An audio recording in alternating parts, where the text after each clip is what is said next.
Hey guys, welcome to today's episode of Talking Decon. I'm Laura Spalding, CEO of Spalding Decon. To my left here is Steve Miller, our marketing director. Okay. I can't help myself. I'm going to let you complete your introduction, and then I have some grievances to air against both of you. Okay. And then to my right is Pocahontas, Fiona, Big Ben, whatever you want to call her, our ramp-up coach. Bridge time with Fiona. I came to this group several episodes ago, I believe it was the Cliff Olson episode, hoping to get some support and love from my teammates saying, I don't look like Ron Jeremy.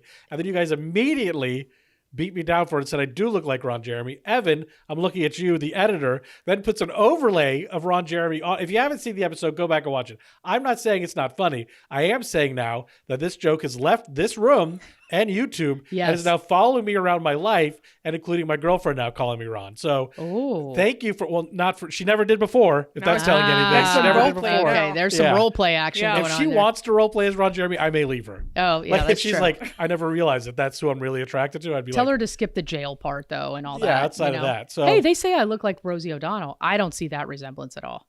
I don't see it either. Put Rosie right here.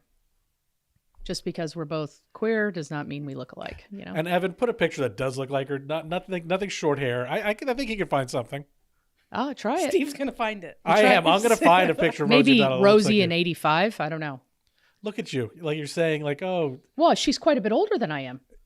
I want to be 20 years. I want to be supportive of you right now, but the way that you both have buried me with Ron Jeremy, I just feel like I'm getting a little catty, and I want to put my claws away because I want to be like, she's not that much older than you, Laura, and I bet I could guarantee you I can find a picture that looks like it. Well, that's true. Dig through the archives. If you can find a picture, then I will gladly accept that we look alike. I will dig through my archive of Rosie O'Donnell pictures. If I had an archive of Rosie O'Donnell pictures, that'd be a bigger red flag than looking like Ron Jeremy, to be honest with you. That's a good point. I think our editor could find one, though. So how was your Thanksgiving?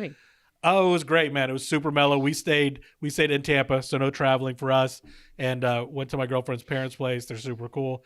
I know people have different experiences with family and all that, and I've been really lucky. So for us, it's just a time to really relax. Nice. And it was smaller this year than it has been in the past, but it was nice to actually have a Thanksgiving. Yeah. So it was great. What about you, Fee? Went to the Blue Ridge Mountains in Georgia. How beautiful was that? Hiked a couple waterfalls. Nice. So just really... How was the weather? Perfect. It was like low 50s at the highest and low 20s at the lowest. You guys stayed in a short-term rental? In a cabin. How like an actual raw wood exposed cabin? How was that? Amazing. Every time I see those cabins, the first thing I think is that looks like termite dinner. I thought that too. Yeah. Because it's just wood. Yeah. Right. But no, it's just exactly where you need to go to just disconnect. I don't know if I could live in something like that. That's a lot of wood, man. I feel ceiling, walls, floors. I would love it. Really? I love being surrounded by wood. Yeah. I love having wood around. Yeah, for sure. Like there's even part of me it's like Timothy McVeigh was not Timothy McVeigh, the Unabomber. Who lived out in a cabin in the woods in the middle of nowhere. Oh yeah, the smart guy. Yeah, Kaczynski. Ted Kaczynski. Like he just had a little cabin, a shack, really. A shack. Like sometimes I look at that and I'm like, I would like that. I would like that very much. Shack, like wood around. And he was a hermit though, so he lived there by choice. But yeah, I'm not saying that I should replicate his lifestyle. Yeah, I was just saying. I think more of it was the being like, because there's times where you talk about being surrounded by woods and being in the cabins and stuff. There's moments in my life where I'm like, I want to live like that guy, like out in the middle of nowhere, I have those totally moments off the grid. too. I do too. And then I realize how much Uber Eats I get in a month. And I'm like, I would die. Yeah, I'm wondering if I could do it. I have fantasies about that, like just living off the grid in the middle of nowhere. I could do it. I think in my brain I could do it, and then when I really sit down and really parse it out, I'm like, nah. You could do it by yourself? Probably. 100% by yourself? Yeah. No other humans? Yeah, I could do it. I'm reading a book right now about a guy. I think it's Walk in the Woods or something like that. He literally parks his car to go do a hike, just like she said, and never came back for 27 years. What? That was a long hike. I got to read that.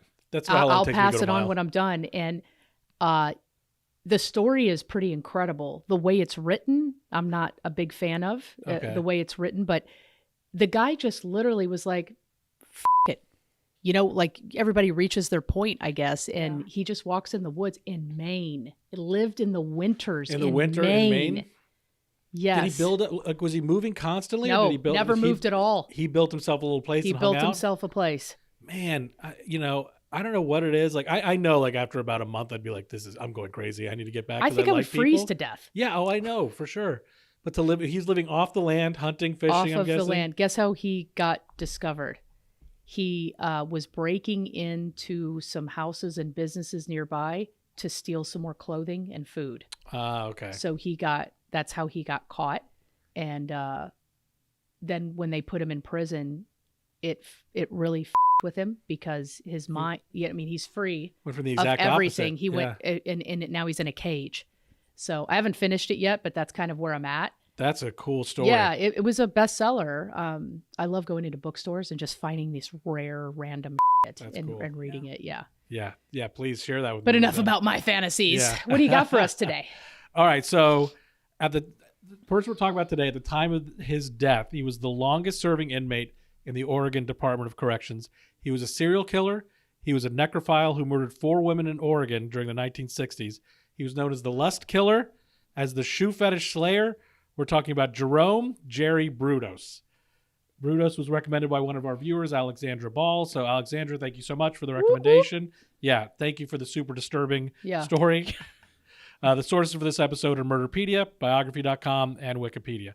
All the normal content warnings come in here, murder, rape, and necrophilia. So, not into any of those things. This might not be the show for you. So, yeah. Brudos was born on January 31st, 1939 in Webster, South Dakota. A young man. Yes, exactly. His mother wanted a girl and consistently was psychologically and physically abusive with him.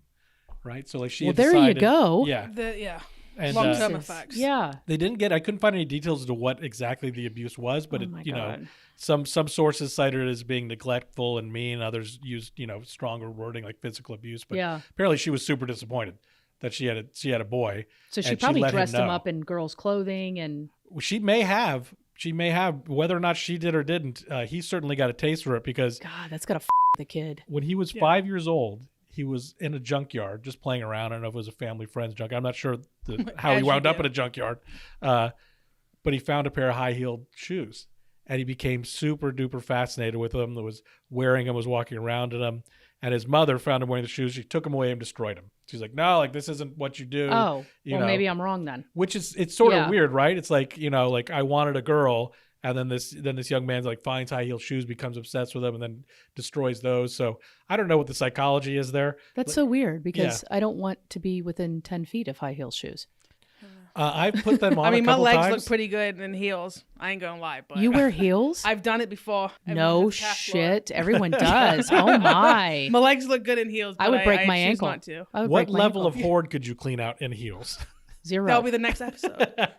Oh my God, I'm impressed, Fee. Yeah. The English has a closet.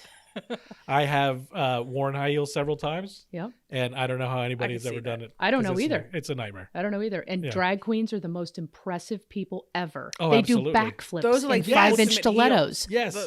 Those are like not just like backflips. I can't even walk 5 feet. Yeah.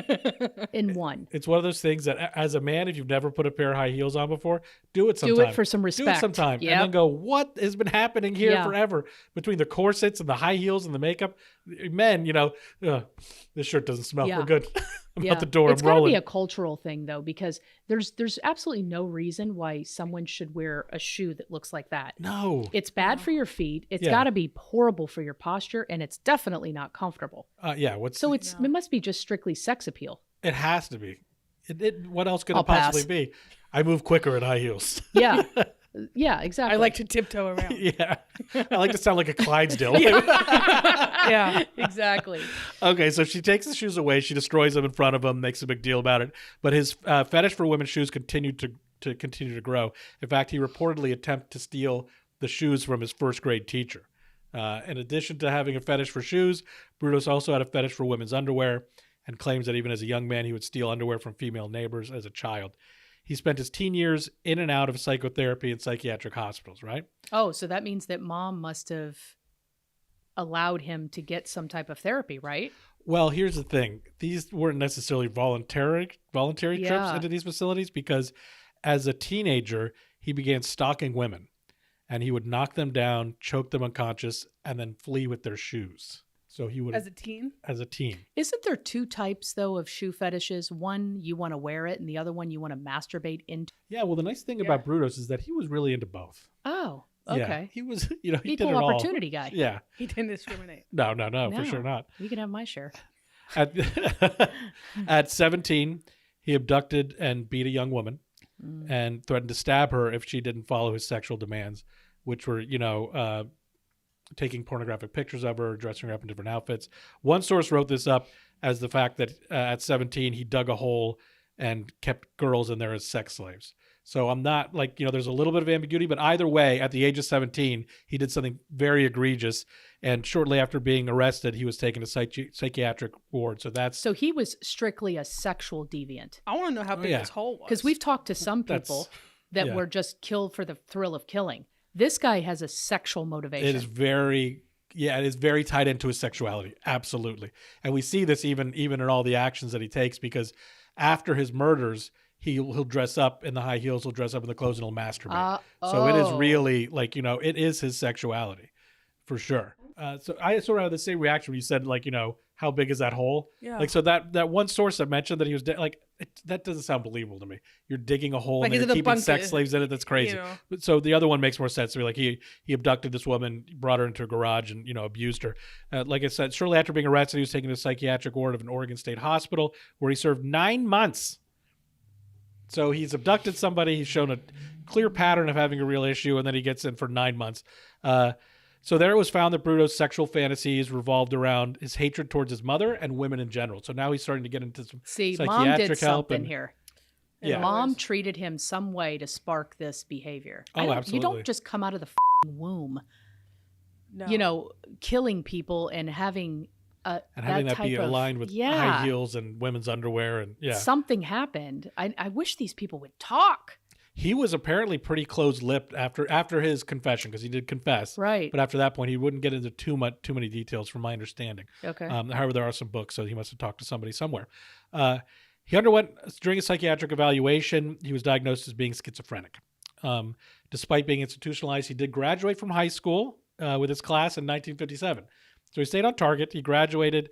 He eventually became an electronics technician. There are some reports that he went into the military.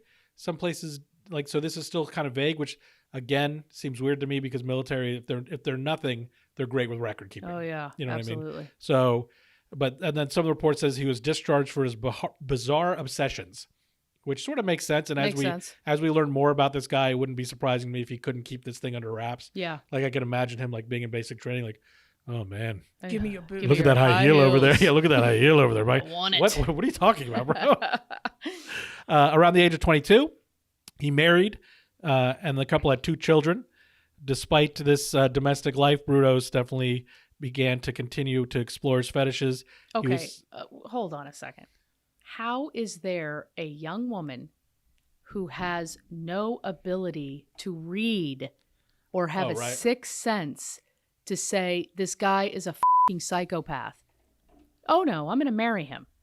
What on earth possesses someone to do that? I don't know what happened, right? Because she divorced him, obviously, after all this stuff came out. Right. She changed her name. She really distanced herself. In fact, she left his children with the state. The state took custody of the children. So she was obviously deeply disturbed by what happened, so much so that So I don't know if this guy compartmentalized so much, because by most accounts, this is the old cliche, right? Such a nice guy. He didn't drink. He didn't curse. He didn't smoke. And you see that with BTK as well. They're able to have these whole ass lives. Yeah. And they compartmentalize them, and they put, this is my dark, deep, shameful secret, which should be, obviously. And I keep that over here, and I never bring it into my life. So I don't know. I just feel like if I was in the same position, and of course I'm projecting, I could be wrong, that I would have some type of feeling. I have a pretty good read on people, I like to think. I mean, from doing what I've done for so long, if something doesn't feel right, listen to it. Absolutely. Don't ignore it because you're your smitten and he bought you a bouquet of flowers or whatever. Yeah, I would imagine that there has to be red flags. No matter how well you can keep these things separate, there has to be something. where it's like, oh, I found you jerking off in the closet into my to shoe. my Like, shoe. do you want to have a conversation? That doesn't mean you're a killer, by the way. If you want to jerk off on a pair of high heels, hey man, knock yourself out. You know, as long as there's not a human foot in the heel. Right. I don't have any at my house just in case anyone's looking. I don't have any. If that's your thing, I got nothing but flats, dog. But it's like, does he keep his fetishes away from the wife, or was there like minor fetishes, like, oh, I like you to wear heels? So right, and it just didn't go any further type. But even at that point, right? Like, if you love somebody and they're like, look, I'm really into feet, you know, which is something that whatever. You know, I don't know if that should be a red flag, but if it's like, I want you to put like with some of the other people we talk, and the name's escaping me right now, and I apologize for it, but Dennis Nilsson, where it's like, hey, I want you to wear this corpse paint and pretend that you're dead. That's a red flag. Yeah. I want to put your big toe in my mouth. It's like, not okay. But I'm thinking more about periods of time where you don't know where your husband or wife is. That's the thing, like, right? You know, you work a 9 to 5. Well, it's 9 p.m. Where are you? Yeah, I believe I have a very healthy relationship, but if I disappeared overnight and came home covered in blood, my girlfriend would have questions. Yeah, yeah, exactly. You know, or even if you didn't come home covered in blood, you just came home. Of course, there would be a million questions. Yeah. Hey, honey, I'm leaving work. Normally leave around 5:30 or 6, right? And then I'll be home at 2 a.m. Okay, because you only work 20 minutes away. Yeah. Exactly. So it does. It's astounding, but also, and again, you know, amateur sociologist here. It's the 60s. She's a woman. He's a man. Does she maybe societally feel like my husband's going to do whatever my husband does, and that's the power dynamic? Yeah. You know, because women probably have had too much power in the country for too long. June Cleaver, right? For sure. She's at home making sure dinner smells good. So I do wonder if that plays into it as well, where it's like, he's doing something, he's got something, but it's okay. Like, I'll trust him. He's the man. But again, what do I know? Just a thought. I mean, I would rather go to Iraq right now than go back to the 60s and be June Cleaver. If I had to live like that, oh God, there's no way. I would rather be on the front lines in Iraq. Yeah, you wake up, you make the breakfast, then you do the housework, and then you wait for your husband to come home. Blow him, cook him dinner, and then go to bed and repeat. I don't know. That sounds pretty good. For you, maybe. For you, maybe. I couldn't do it. But think about the joy. For not us. Yeah. That it would bring me. Yeah. All right, Ron. Yeah. Keep going. All right. So in May of 1967, Brudos targeted and attacked a woman because he liked her shoes. So he followed her home. He went into her house after she was asleep, and he strangled her to the point of unconsciousness. He raped her. Then he left, taking some of her shoes with him. Brudos was not connected with this crime until much later. Okay. So he actually got away with this. And so this is in May of 1967. At least from what we know, this was the first big escalation. Right. And then in 1968, he began the murder spree that would land him behind bars. So on January 26th of 1968, Brudos lures Linda Swanson, a 19-year-old door-to-door encyclopedia saleswoman, to his basement. Right? So his mother and his children his mother and children were in the house. So she shows up, she's just doing her job, and he sees his opportunity. Here's this young woman knocking on the door. He's like, yeah, I'm interested, coming in. He knocks her out with a wooden plank and strangles her. Where's his wife? So he's brought her to the basement at this point. Making dinner. Yeah, right? She's keeping her mouth shut. Yeah. Sorry. Terrible thing to say during this barefoot point. and cooking, right? Yeah. Barefoot and cooking. He dressed her in different female undergarments and different shoes he had stolen from other victims. While she was unconscious? Correct. He arranged her body in provocative poses, and then he used a hacksaw to cut off her left foot. I'm sorry. She's dead at this point. She was not unconscious. That's a very big difference. He didn't hacksaw her for foot while she was alive. So you asked him while she was unconscious. No, he killed her and then was dressing her up in clothes and putting her in different poses. He's taking pictures of all this. So he was in the basement for a minute.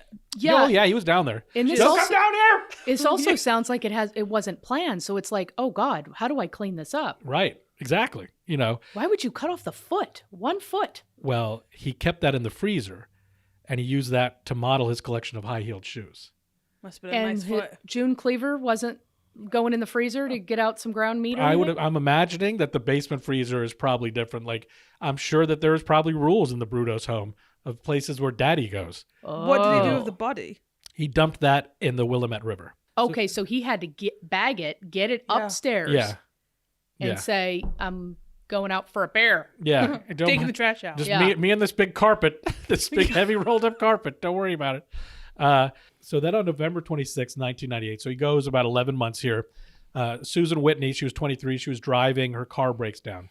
Who happens to be driving by?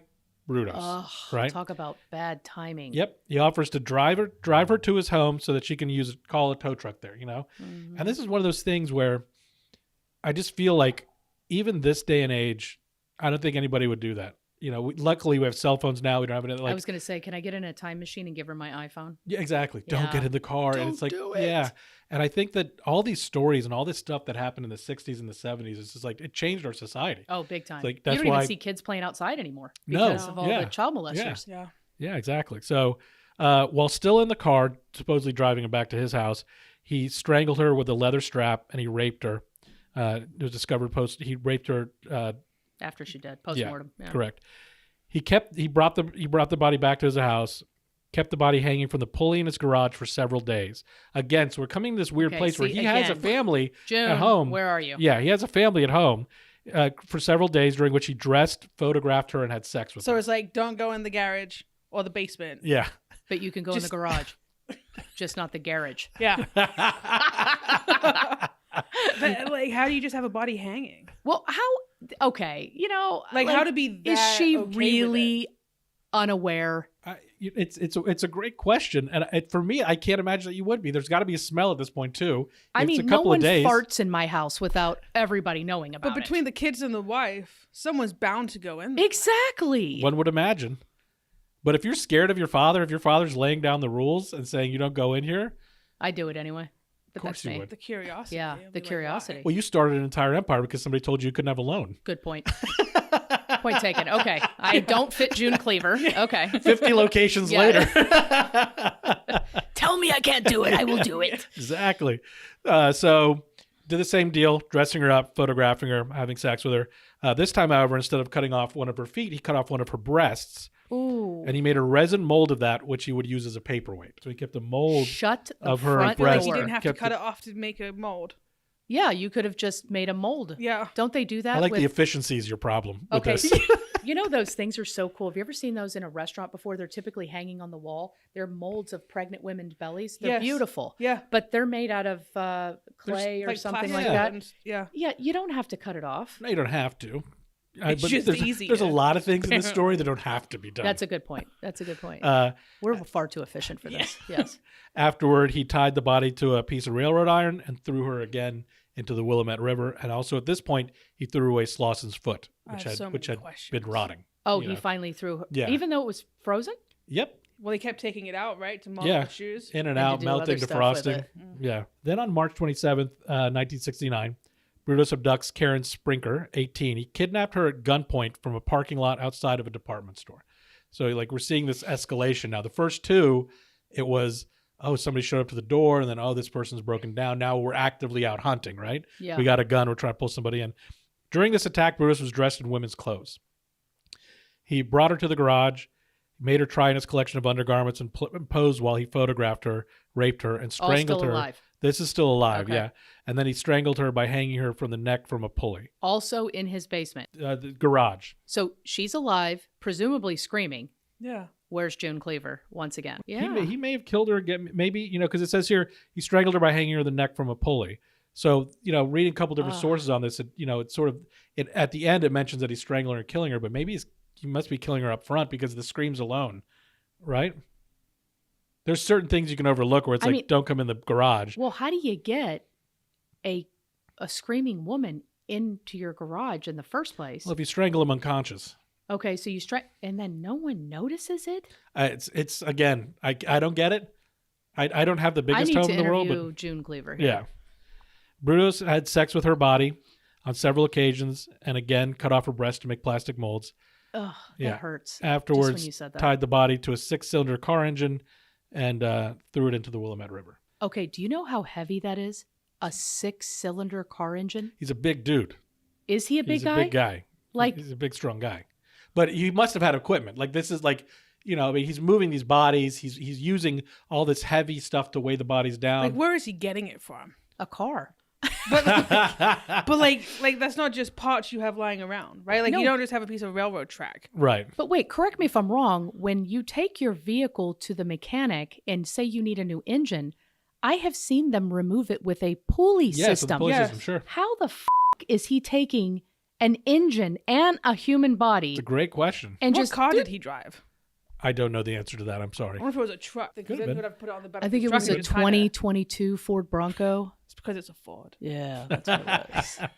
They said 6 cylinders, so scratch that idea. Yeah. So then only a few weeks later, from March into April now, he unsuccessfully attempted to abduct 2 other women. Unsuccessfully? Yeah, on the 21st and the 22nd of the month. So he tried on the 21st, failed, tried on the 22nd, and I looked at a couple places, and I apologize, I don't know exactly how the women got out of it.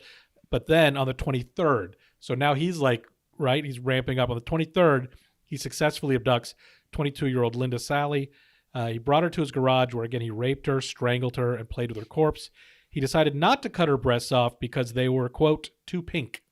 And instead, he drove an electrical current through her body in an attempt to make it jump. This failed. This did not work. Like a jumper cable type thing? Like he's just trying to, now he's just the bodies and trying to see what they're going to do. He's just messing with the bodies. So I guess you'd put like a nipple clamp and jumper cables and hook it up to a battery? That's literally what I was picturing. Yeah. That's what I mean, I'm not an electronic person, but so she's dead and he's just wanting to make it almost like a puppet. Yeah. Like, I don't know if he's trying to reanimate her or if he's just, what other cool stuff can I, his cool. Right. What other stuff can I do with a human body? I've already, I've cut a foot off. I've cut a titty off. I'm going to run electrical through. I'm sorry. That sounded terrible. So a lot of people that we have talked about like torturing people while they're alive. This guy enjoys the opposite. Oh, absolutely. And I'm almost wondering if it's because his family's living there and he has to have them dead. Yeah, because you can't play with them if they're alive. Right. Right there. Exactly. So obviously the police now have a problem in their hands. There's young women going missing. During the course of their investigation, they start interviewing some women at Oregon State University in Corvallis. And some female students start receiving phone calls from a strange man who claimed to be a Vietnam veteran that was looking for a date. One of the students actually went out with the caller. Oh, good God. Which is like, you talk about different times. What the And I get it. I know that now we're 30, 50, it's 50 years ago, roughly. But I mean, imagine cold calling, and accepting a date off of a like, cold all right, call. cool. So she goes on the date, and during the encounter, the man made references to the dead women found in the river, and also made references to the possibility of taking his date away and strangling her. It's like first date conversation. Yep. Break the ice. Yeah, like real cash. Break the ice. Real cash. How's your milkshake? A little cherry in there? Good. Yep. I also like strangling women. Yep. Oh, shit. Wow. What? I should have gotten chocolate. Oh, no. Did she freak out and run to the cops? Well, she didn't say anything to anybody. It wasn't until the cops start coming around and they start putting a weird man's been calling. Oh, well, this person actually went out with her. Oh, yeah, this is what he said to me. Like, okay. Yeah. And so the police tell her, if he ever calls you again, let us know. So he did. He called her back again for a date, and they actually set up a time to meet. But instead of turning out to meet the young woman, the police were there. Okay, so actually, what led to the police having this investigation was that in May of '69, fishermen found the bodies of Sally and Sprinker in the Long Tom River. So I guess they migrated down from the Willamette and they wound up in, I'm assuming because once we're saying that they threw it in the Willamette River, but the bodies were found in a different river. So it must be a tributary or something. I've always wondered that too. So he hooked one of them up to an engine, which is presumably several hundred pounds. Yeah. Does the water disintegrate the body so much that the tightening of, say, the ankle or the arm, it eventually just slips and the body will rise? Or is it the current, like it kind of breaks it off? You think the current could break the chain? Well, there's the weight of it holding the body down, right? So say it's connected to your legs. To me, like the movement, like eventually I feel like you'll snap off, like you'll break apart. Yeah, I guess you could. Is that a long, you may not know, travel from the Willamette to... I don't know. We could look it up. Maybe we could put a map here. Because that was a year or two ago, right? No, in May of '69. So they found 2 of the bodies. What led to the investigation? What led to them going to Oregon State and talking to the co-eds? I don't know. I went back to the '60s myself. Was them finding these bodies? Like, okay, here's these young women. We've had some disappearances. Now we're finding bodies. There's something going on. So he didn't get any, cues from the mob on how to do this better. Yeah, exactly. So instead of, like I mentioned, so they arranged for another date. Instead of the date showing up, obviously the police were there. They interviewed him, and they decided to investigate him further as a possible suspect. Then another young woman he had previously attempted to abduct identified him. So one of the women that he attempted to abduct was like, yeah, that's the guy. So then based on all this, police were able to get a search warrant for his home, where they found a wealth of evidence, including nylon rope and Brudos' own photos of the victims. Again, June Cleaver's living there with her kids. Police found copper wire that was determined to have been cut with the same tool that cut the cords used to tie the body. So, I mean, he's donezo. He's done. They got all the evidence. And at that point, he made a full confession to everything. So during an interrogation, he admitted to the 4 murders, as well as several other assaults and attempted abductions. He was first charged with the Sally and Sprinkler murders, which were the bodies that were found washed up. And he tried to avoid punishment for these crimes by claiming that he was insanity. That was going to be his attempted defense. The mental health experts who examined him determined that he was legally sane, that he knew what he was doing was wrong, and he never showed any signs of remorse for his actions. So it's like, it's like, nah, bro, you don't get to do that. You're not getting get out of jail free what card. You're doing is wrong. Yeah. He eventually pled guilty to the murders of both Sally Sprinkler and Whitney. He was never tried for Slausen's murder since no body had ever been found. So he was never officially charged. He didn't lead him to where her body was? No. They're all dumped in rivers anyways. I don't know if he ever could have potentially led them or not. That's true, yeah. For these crimes, he received 3 consecutive life sentences with the possibility of parole. Like I mentioned, his wife divorced him in 1970, so pretty much like right away, she's like, I'm out. Left the state with their 2 children. Hey, you know what? I have to make a correction here. I said, when I was writing this out last night, left the state with their 2 children.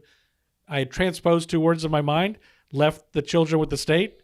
No. She left the state with their 2 children. She did not distance the children from herself. So everybody freaking out right now in the comments. I'm sorry about that. Yeah. My fault. Remembering back later in the story, I misremembered. Well, I'm assuming she was debriefed and interviewed and all that. She must. She had to have been. There's no way she wasn't. She did change her name, though. I was right about one thing, at least. Yeah. She did actually divorce him, and she did change her name. While incarcerated in prison, Brudos had piles of women's shoes catalog in his cell, which to me is I don't think that should be okay. This is almost as egregious as the Canadian one that we talked about before. Are you guys going to pay her now? Right. Okay, if you're able to sneak one catalog in and somebody doesn't find it, fine. But the wording here is piles. He wrote to the companies and asked for them. Like, hey, can I get your catalog? Oh, and I'm sure they're not thinking about it. Like, they probably happens all the time. I'll send out your catalog. This is our to the Department of Corrections. That should have been a red flag. That should have been a red flag. Exactly. Right? Exactly. Why does this guy want to beat off to our calendar? Yep. Not calendar. He lodged countless appeals.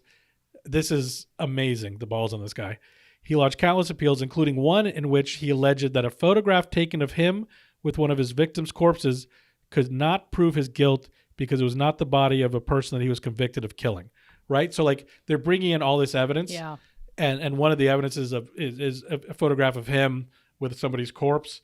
But hey, man, I wasn't convicted of that one, so you should throw everything else out. It's like, what are you thinking here, man? No. That's still evidence of you having killed people and hanging out and posing with dead bodies.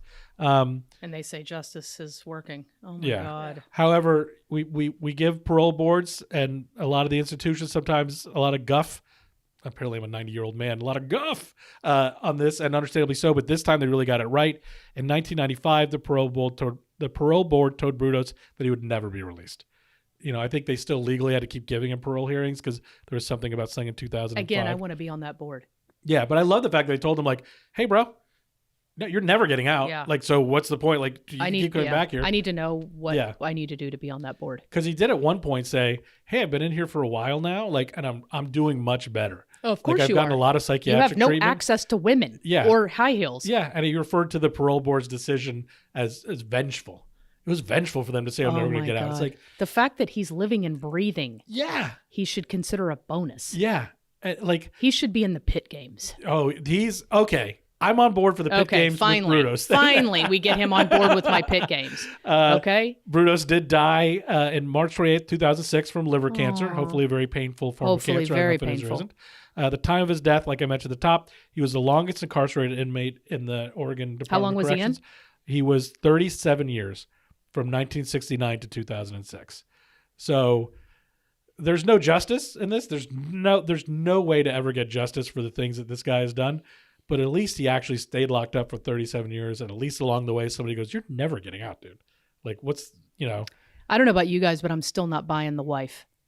No, there's no fucking way she didn't have an inkling of something going on. So talking about his wife's name was Darcy. She was 17 when they got married back in '61, and she was aware that he had a fetish for women's clothing and shoes because he would wear it around the house, obviously. However, she definitely did miss some clearly disturbing warning signs, or chose not to. Yeah, it's one of the two, right? One of the two. So he encouraged Darcy to walk around the house nude, with the exception of a pair of high heels. I don't think that's a warning sign. That could just be something sexual, but paired with everything else, it does become very concerning, right? He forbade Darcy from leaving the house or entering certain parts of the house without his permission, right? So we were speculating before about, maybe she couldn't go in. No, but he made it very clear she wasn't allowed in. In fact, he had an intercom system bought and put into the house, and she had to buzz in and basically ask for permission, to enter certain rooms before she was allowed to. And these included the attic and the garage. Jesus.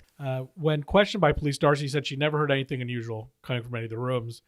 However, she did know that her husband left the house late at night and returned with articles of women's clothing and shoes. Look, there's no store open. Like back in the 60s, like now you could be like, I ran to Walmart I wanted to buy a new pair of shoes. There's no Walmart open at, late at night. So that's super sus from the jump. And then also he had a dark room where she knew that he was developing photos of nude women. So look, who are these women? Why are you photographing them? Why are you developing them here? Very suspect as well. But apparently she didn't seem too concerned about it. When Brudos was initially arrested, she was arrested along with her husband and charged as an accomplice initially. And a neighbor claimed that she saw Darcy and Jerome carrying an unconscious woman. However, during the trial, this witness was discredited, and the case against her was eventually dismissed. So there is certainly, we were speculating a little bit about what did she know, what didn't she know. She saw signs, and she either chose to ignore them, or at least according to one discredited neighbor, was participating.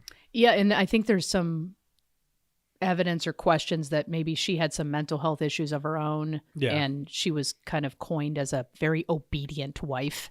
Yeah. So maybe she was a June Cleaver, Yeah, she could have been, because I can't imagine, if you start dating somebody and they are a photographer and part of what they do is nude modeling, okay, fine. But if you marry somebody who's an electronics technician and one day he's like, my new hobby is taking pictures of naked women. Exactly. I'm in marketing. If I came home and I told Jen, hey, by the way, I'm also super into taking nudes of women that you don't know yet, I would also, the intercom system would be saying, you can move out of the house now. Yeah. So the red flags were there, and he was certainly probably very controlling, but it's, there's certainly some doubts as to what her involvement was, or concerns, I should say.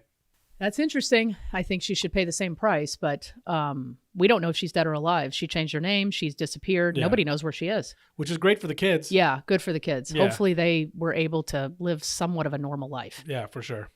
But I'm sure wherever they are, it's in Florida.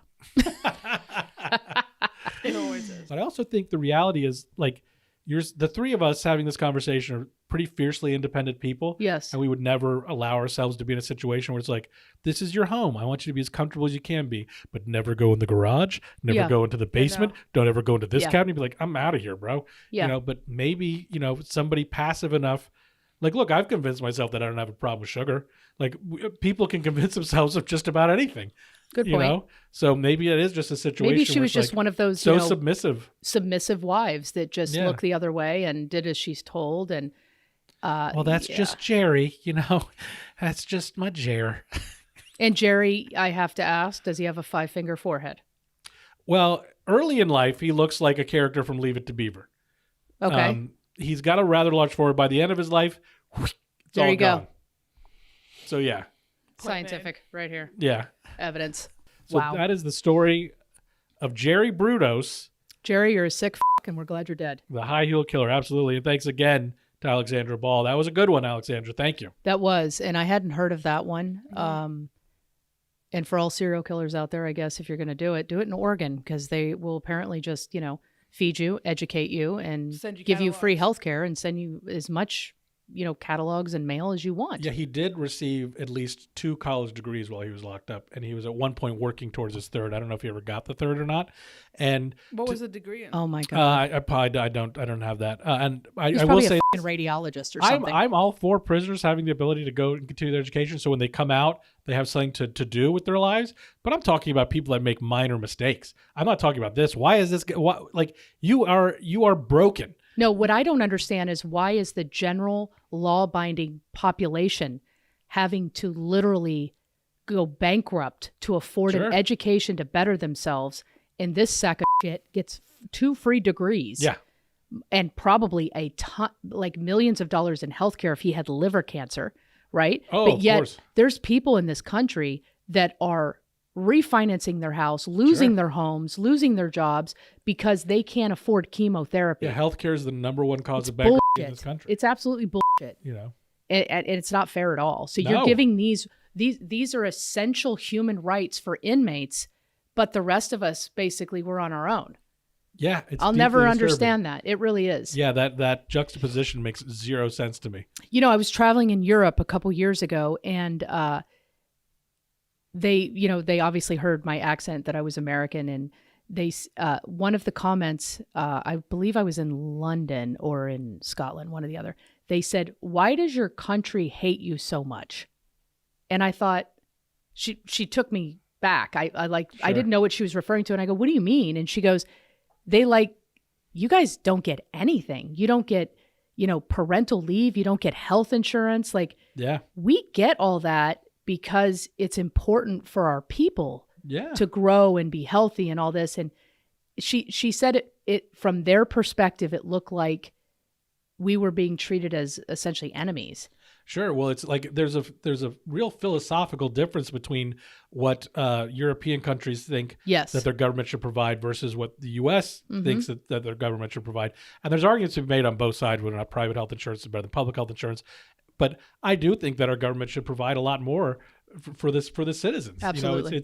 I think that there's got to be a way to do it effectively and efficiently, and it's disappointing, and it does feel that way sometimes where you're like, why is this guy can have healthcare, but I can't. Like I remember, my girlfriend, she went through cancer, and the burdens of those bills, and even with insurance, the burdens of those bills, you're like, what are we doing here? Like it was a struggle for a while for us to move through that. I'm sure there's a lot of people that can understand that and that have been through that position, and it's difficult, right? Because the idea is, well, we pay less in taxes than those people, and that's not true. It's not untrue. I mean, but you're getting something for that.